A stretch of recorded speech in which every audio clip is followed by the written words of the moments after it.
জামাত ইসলামী ইসলামী ছাত্র শিবির জিন্দাবাদ জিন্দাবাদ আমিরে জামাতের আগমন শুভেচ্ছা স্বাগতম আমিরে জামাতের আগমন শুভেচ্ছা স্বাগতম আমিরে জামাতের আগমন মুজিববাসীর পক্ষ থেকে লাল গোলাপ শুভেচ্ছা মুজিববাসীর পক্ষ থেকে আমিরে জামাতের আগমন শুভেচ্ছা স্বাগতম জামাতের আগমন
আমরা গাড়ি আরেকটু সামনে আসতে দেই আমরা জামাতের গাড়িকে আরেকটু সামনে আসতে দেই আমরা ফ্রিজ বানিয়ে রাখি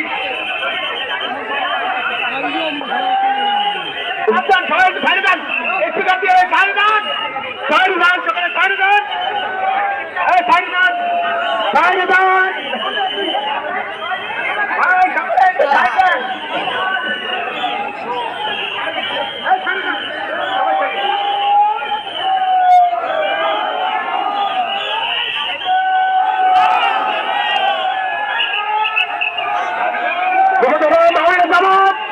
আমাদের মাঝে আমরা হুজুরপুরবাসীর পক্ষ থেকে শুভেচ্ছা জানাচ্ছি বাংলাদেশ জামাত ইসলামী মাসিয়াতুল মন্ডল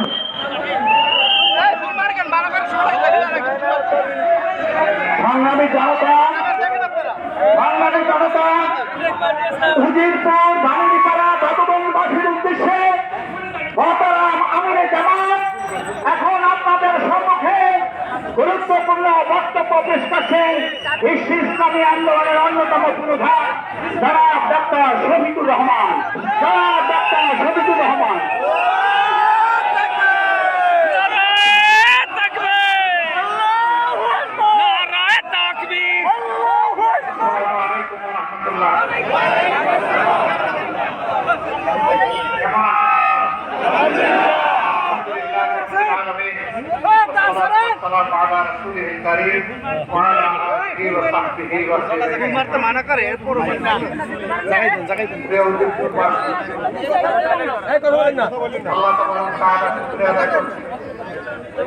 সংক্ষিপ্ত একটি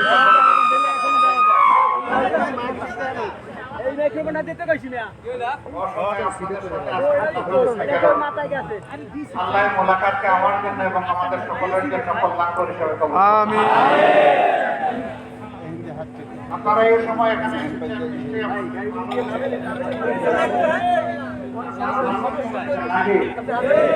আলহামদুলিল্লাহ আমিও আপনাদেরকে ভালোবাসি মহান আল্লাহর জন্য। সুসংবাদ দিয়েছেন মুমিনরা যখন পরস্পরকে আল্লাহর জন্য ভালোবাসে তখন সেই মুমিনদেরকে আল্লাহ ভালোবাসে। মহান আল্লাহ যাদেরকে ভালোবাসেন তাদেরকে মহান আল্লাহ যাদেরকে ভালোবাসেন দুনিয়াটা সম্মান এবং ইজ্জতের সাথে থাকে। আমরা সম্মান এবং ইজ্জত দিয়ে বাঁচতে চাই, কিন্তু আমাদের মাঝে মাঝে এরা আমাদের বাগানের ফুলগুলোকে এলোমেলো করে দেয়। এরা আসে বন্ধুর দেশে কাজ করে ডাকাতের মতো। জনগণের শুধু ফোকাস থাকে না, জনগণের গলাও থাকে।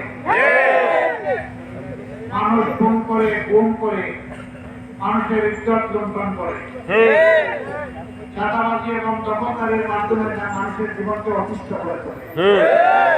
এমনকি বিক্ষুব্ধদেরকে ওরা নিষ্ঠা দেয়। ঢাকার রাজপথে আমি একদিন বনানী চেয়ারম্যান বাড়ির রাজপথ দিয়ে যাচ্ছিলাম, হঠাৎ করে আমার ড্রাইভারকে বললাম, ভাই তুমি একটু থামো। হঠাৎ সে গাড়ি থামালো, সাইড নিল। আমি গাড়ি থেকে নেমে দুইজন ভিক্ষুকের কাছে গেলাম। একজনকে কানে কানে জিজ্ঞেস করলাম, ভাইয়া সারাদিনে তোমার রুজি পাতি কেমন হয়? বললো ভালোই হয়, কিন্তু থাকে না। ভালো হয়ে থাকে না কেন তোমার? বলে যে সকালবেলা এখানে বসার আগে ট্যাক্স দিয়ে বসতে হয়।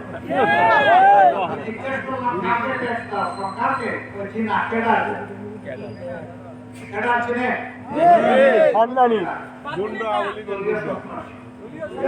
এদেরকে ট্যাক্স দিয়ে তারপরে ভিক্ষুককে সকালবেলা বসতে হয়। আবার টাকা এক টাকা রেখে তৈরি এই ধরনের দিতে হবে, নইলে ওখানে ভিক্ষুক ভিক্ষা করতে পারবে। আন্দোলন কত দাম? বললো সারাদিনে তো 2800 এরকম পাই, কিন্তু ওদেরকে একটু দিয়ে দিতে হয়। তাও তো ভালো থাকে, তোমার দেশে খারাপ তো না, তাও থাকে কেন থাকে না? বাজারে যখন যাই আমি ভিক্ষুক, আমারও তো পেট আছে, আমারও একটা সৌদা আমাকে কিনতে হয়, তখন তো আমাকে 30 টাকা 300 টাকা আমার তো থাকে না, দুই দিকেই থাকে না। ওই যারা একদিকে ছাতা নিল, তারাই আবার সিন্ডিকেট করে মানুষের পকেট কাটে। সেই সিন্ডিকেট এখন পর্যন্ত সরকার ভাবতে পারে না। আমাদের কারণে দ্রব্যমূল্যের ঊর্ধ্বগতিতে মানুষের জীবন যায় যায় অবস্থা। সরকারকে পরিষ্কার বলেছে সিন্ডিকেট আপনাদেরকে ভাঙতে হবে। তারা সিন্ডিকেট ভাঙার উদ্যোগ নেন, জনগণ আপনাদের সাথে থাকবে। তারা নীরবতা পালন করলে আপনাদেরকেও জনগণ ক্ষমা করবে। সম্মানিত উদয়পুরবাসী, আমাদের উপর দিয়ে 15.5 বছর একটা তাণ্ডব চালানো হয়েছে। আল্লাহ তাআলা সেই তাণ্ডব থেকে মুক্তি দিয়েছেন এই বছরের 5ই আগস্ট। আমরা আমাদের সন্তানদেরকে আমাদের অন্তরস্থল থেকে অন্তর উজাড় করে ভালোবাসা জানাই, শ্রদ্ধা জানাই, সম্মান জানাই, কৃতজ্ঞতা জানাই। আমরা 15 বছর লাগাতার আন্দোলন করেছি, কিন্তু সেই আন্দোলনকে সফলতার দ্বার প্রান্তে আমরা পৌঁছাতে পারিনি। আমাদের এই কলিজার টুকরা ছাত্রছাত্রী, যুবক যুবতীরা তারা এটাকে পৌঁছেছে। তোমাদের জন্য আমরা গর্বিত। তোমাদের জন্য বাংলাদেশের 18 কোটি মানুষ আজকে স্বস্তির নিঃশ্বাস করতে পারছে। এই সন্তানগুলোকে আমরাও গর্বিত।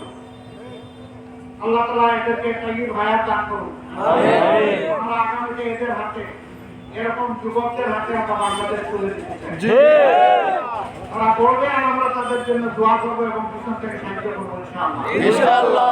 আমরা আমাদের যুবকদের হাতকে কর্মীর হাতে পরিণত করতে চাই, দেশ করার নাগরিক এবং কারিগরের হাতে পরিণত করতে চাই। আমরা এমন একটি দেশ চাই যে দেশ থেকে দুর্নীতিকে কবর দেওয়া হবে ইনশাআল্লাহ। এই দেশে ঘুষ বাণিজ্য চলবে না। অফিস আদালতে গেলে মানুষকে হয়রানি পোহাতে হবে না। ভোট যখন বন্ধ হয়ে যাবে অটোমেটিক্যালি আপনার কাজ হয়ে যাবে। আপনার কাজ তো আটকে রাখে ঘুষ পাওয়ার জন্য, কাজ 1 মাসও করে না। এতে সকল মানুষ নাগরিকেরা ক্ষতিগ্রস্ত হয়। ভাইরা, আমরা এমন একটা দেশ চাই, আমরা যে দেশে হিন্দু মুসলমান বৌদ্ধ খ্রিস্টান আমরা মিলেমিশে থাকতে চাই। আমরা সমাজে হিংসা চাই না, বিদ্বেষ চাই না। আমরা মসজিদেও পাহারা চাই না, মন্দিরেও পাহারা চাই না, গির্জায় পাহারা চাই না, আমরা পাহারা একটা নিরাপদ বাংলাদেশ চাই, একটা মানবিক বাংলাদেশ চাই। সেই বাংলাদেশকে আপনারাও চান, তাহলে আমাদের চাওয়া আপনাদের চাওয়া এক হয়ে গেল। এই কাজে আমরা আপনাদের দোয়া চাই, ভালোবাসা চাই, সমর্থন চাই, আপনাদেরকে পাশে চাই, আপনাদেরকে সাথে চাই। আপনারা কি মেহরবানি করে পাশে এবং সাথে থাকবেন? আল্লাহ আপনাদের ইজ্জত বৃদ্ধি করে দেন। এই এলাকার উপর আল্লাহ তাআলা রহমত বর্ষণ করুন। আমিন। এর উপর আল্লাহ তাআলা শান্তির ফায়সালা দান করুন। আমিন। আমাদের বড়া সবগুলোকে আল্লাহ সুরক্ষা দান করুন। আমিন। দরবারে এই তৌফিক কামনা করে অসময়ে আপনাদেরকে কষ্ট দেওয়ার জন্য আমারও ধন্যবাদ জানিয়ে আমি বিদায় নিচ্ছি। আবার হয়তো দুনিয়ায় দেখা হবে, কিন্তু আখেরাতে। আসসালামু আলাইকুম ওয়া রাহমাতুল্লাহ।